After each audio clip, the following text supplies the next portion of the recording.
All right, Adam Myerson. Let's talk about your bike race first. Look like you were battling with Al. Wow. Who came out on the top there?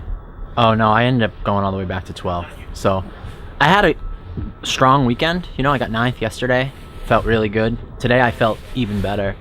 And I made the front group at the start, and then there were some crashes in front of me, and I'm not strong enough. I didn't try to close those gaps. Once people made mistakes and created gaps, I just tried to ride in that group. And then we ended up in a group racing for 8th, which was better than yesterday.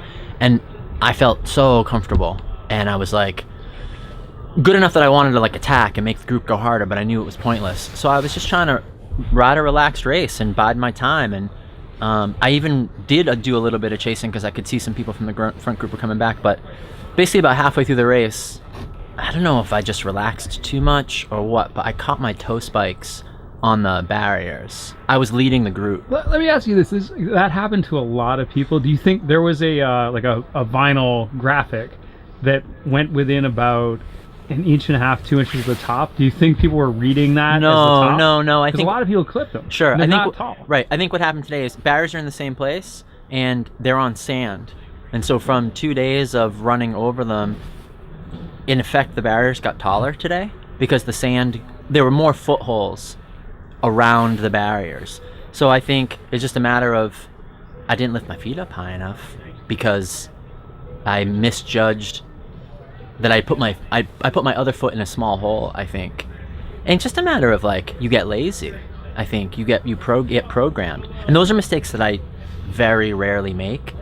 So I clipped my spike and I went ass over tea kettle, threw my bike into the air. And this happened as was it Trent Blackburn was trying to hop, and did he get taken out? And in the process? I think either I crashed him when I fell, or my bike might have taken him out. Maybe he had a completely separate crash, but yes, he crashed at exactly the same time. I haven't talked to him yet, but it's entirely possible it's because I fell that he fell. It's just a real bummer because Trent had just taken a pull and I had just taken a pull, and I really was just like biding my time. I felt super comfortable and confident that I was going to win that group because that's what I did yesterday, and I felt even better today. So Al attacked immediately. I had bent my derailleur hanger when I fell, and so I had to like basically like hobble. I couldn't use all of my gears. Got to the pit, changed bikes. Took me 2 laps to get back to the group, and when I did, I was in 11th. And Al had stretched everybody pretty thin. They weren't like right on each other's wheels, and so I was like, okay, I'm gonna rest on this lily pad for a second, and then I'm gonna light these guys up. And I felt confident that I could still get 8th. And coming down the off camber on the farthest side, there are a couple roots on the off camber, and if you had to go either above or below the root, and I just nicked the root. There's a lap and a half to go, and crashed again so hard, broke my shifter, basically smashed my bike into the ground, and I was just laying there with like my shifter waving at me, and I was like, you've got to be kidding me.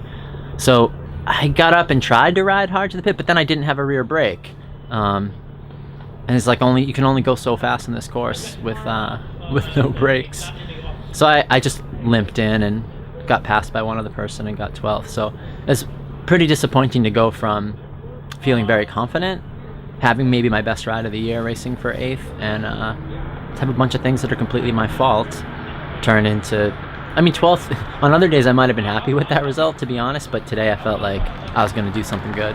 So I'm a little bummed. All right, so speaking of doing something good, so is this your last UCI race, or you're gonna travel around and do some others? No, I'm still. Right, or you might come to Ice Weasels. I'm definitely coming to Ice Weasels. Yeah, I'm over. over North Carolina. I'd love to go to the big races still. I have a passion for the big races, but I have a bigger passion for my family now at this point, and it's a pretty easy choice to stay home. All right, so but nationals though, so I assume you're gonna be contesting 45 plus. 45 plus. Yeah. So you're not going up against Matt Timmerman.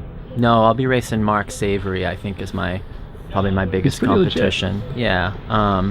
You never know with that race. There could be someone in Colorado who's just been doing small races and training hard. I'm not going to take anything for granted.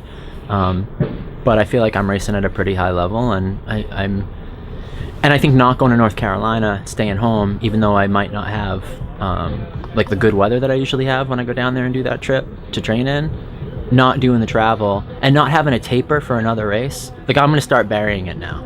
I'm gonna train really hard for the next couple of weeks. You're just training at home? Yeah, I'm just training at home. Yeah. Right. Ride the same roads I always do. I'm just gonna ride them hard, and I think that should give me a really good peak for nationals. So I'll lick my wounds for a couple days, and then I'm gonna really dig in. All right, man.